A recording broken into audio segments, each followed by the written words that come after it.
Welcome to Careers in Audio 2021, presented by EIPMA. We have a fantastic panel today. I thank you all for joining us. My name is Carol Urban, CAS and PSE. I'm a re-recording mixer.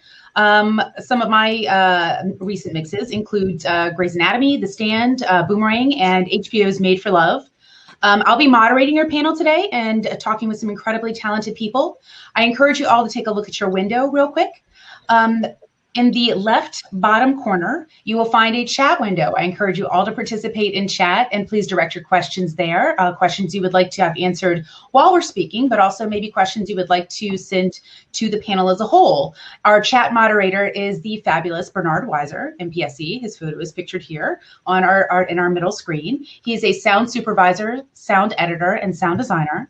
He's worked on over 135 feature films, including Schindler's List, The Hurt Locker, and the just recently released Coming to America, which I super enjoyed.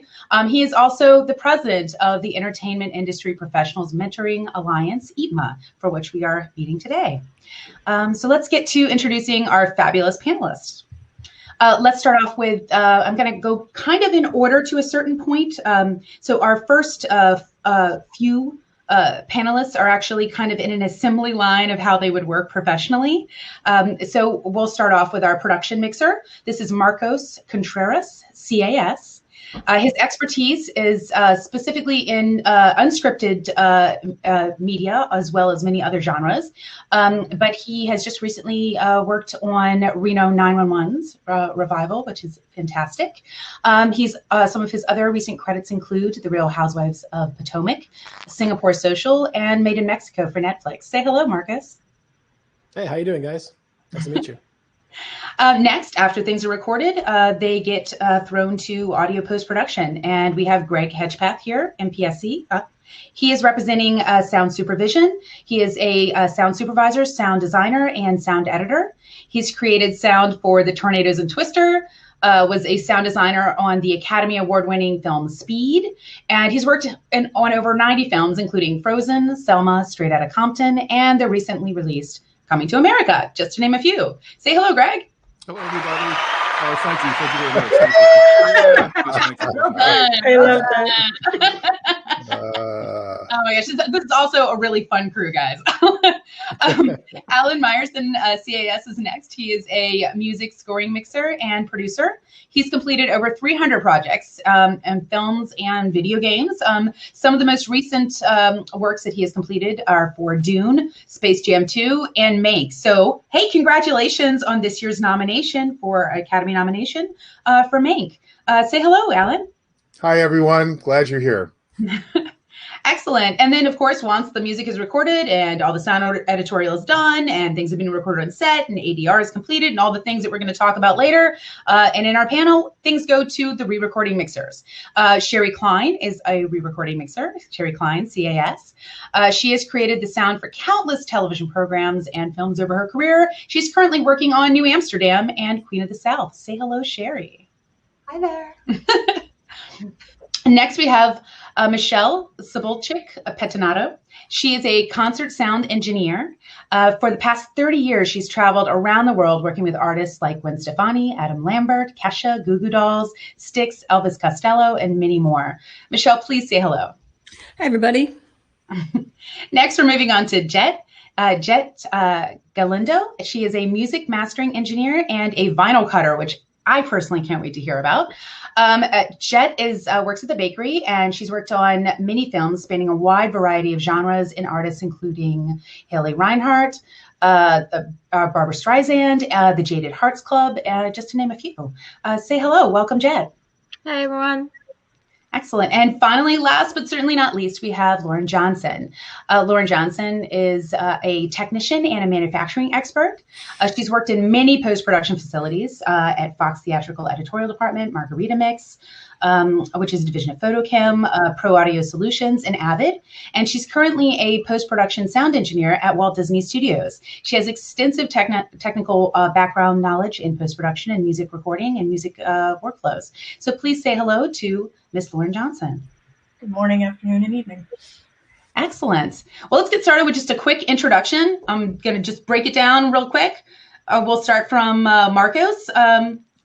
what is a production mixer? What do you do, man?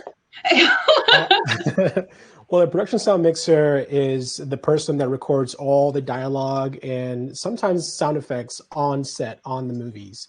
Me, with a boom operator and a sound utility, are in charge of miking up the talent, are in charge of course, boom operating and, holding that shotgun outside of the shot to get that clean dialogue. And then I mix it. And then from me, it goes to our amazing post team. And hopefully you get no ADR. So that's pretty much it.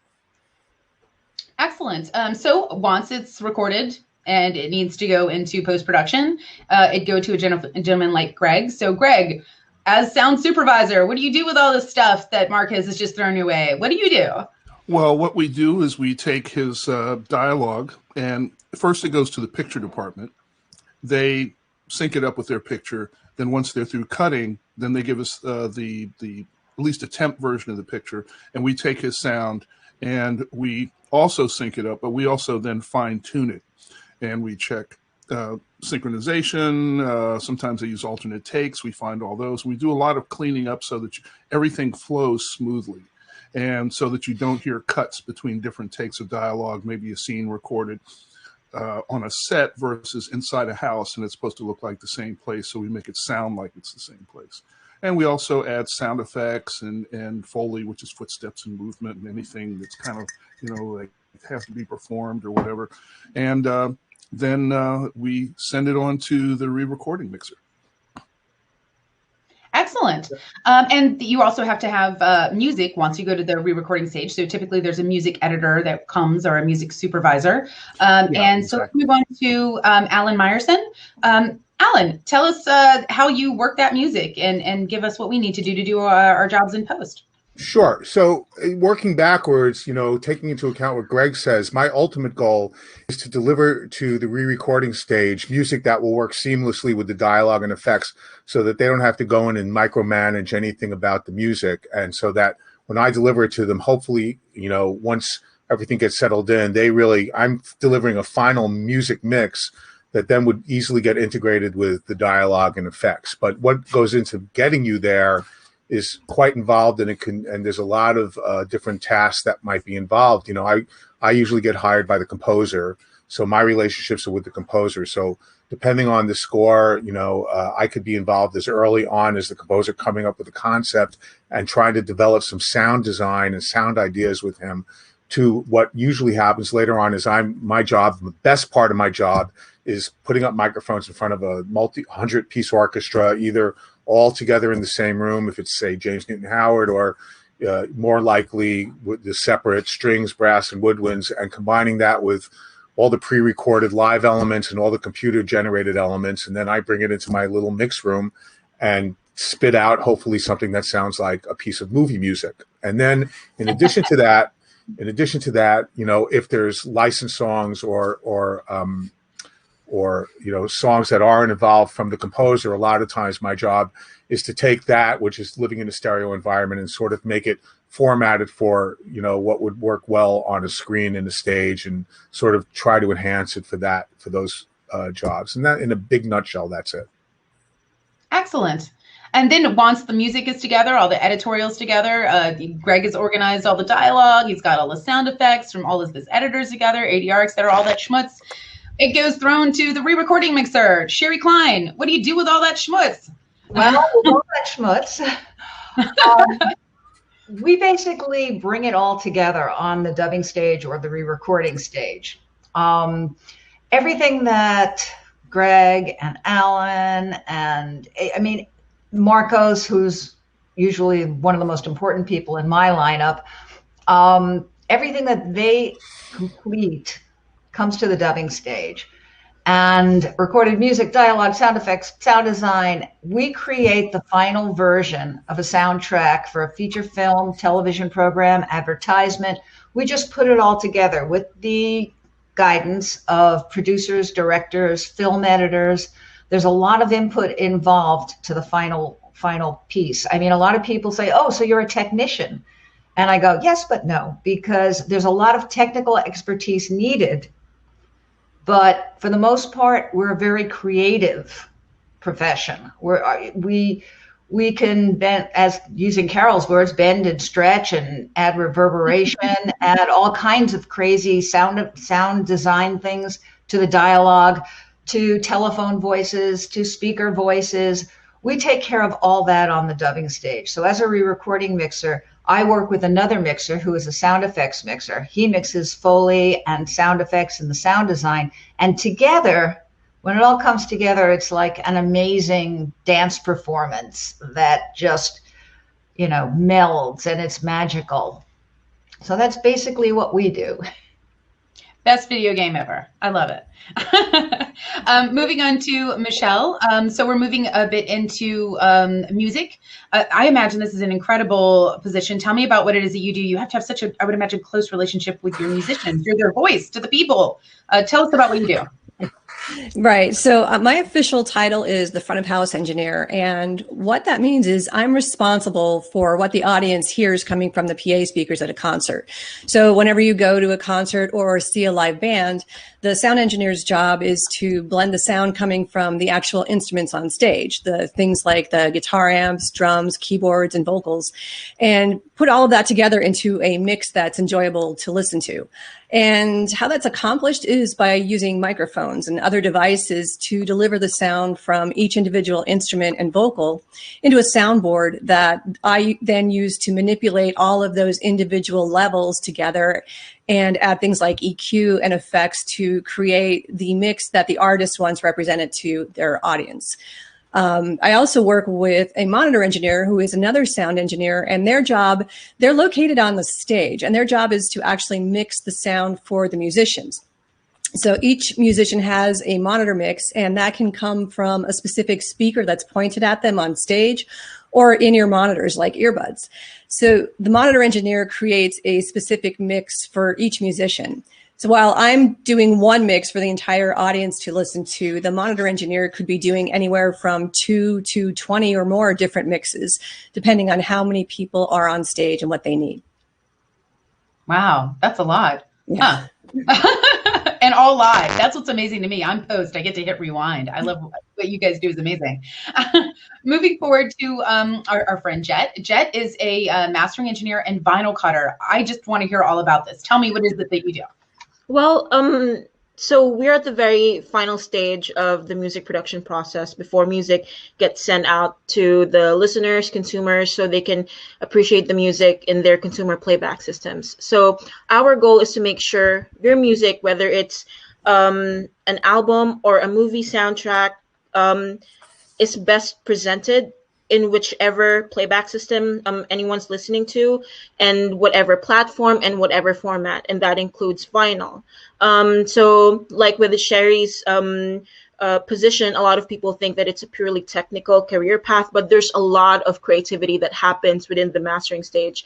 But a lot of the adjustments are done at a very minute critical level of adjustment. So there's a lot of critical listening, but all these small adjustments result in a very drastic change that serves to benefit the music rather than change it, but enhance it. So in a nutshell, that's what we do. And a lot of fussing with old technology to make sure that your music gets translated into the physical format, which is a vinyl.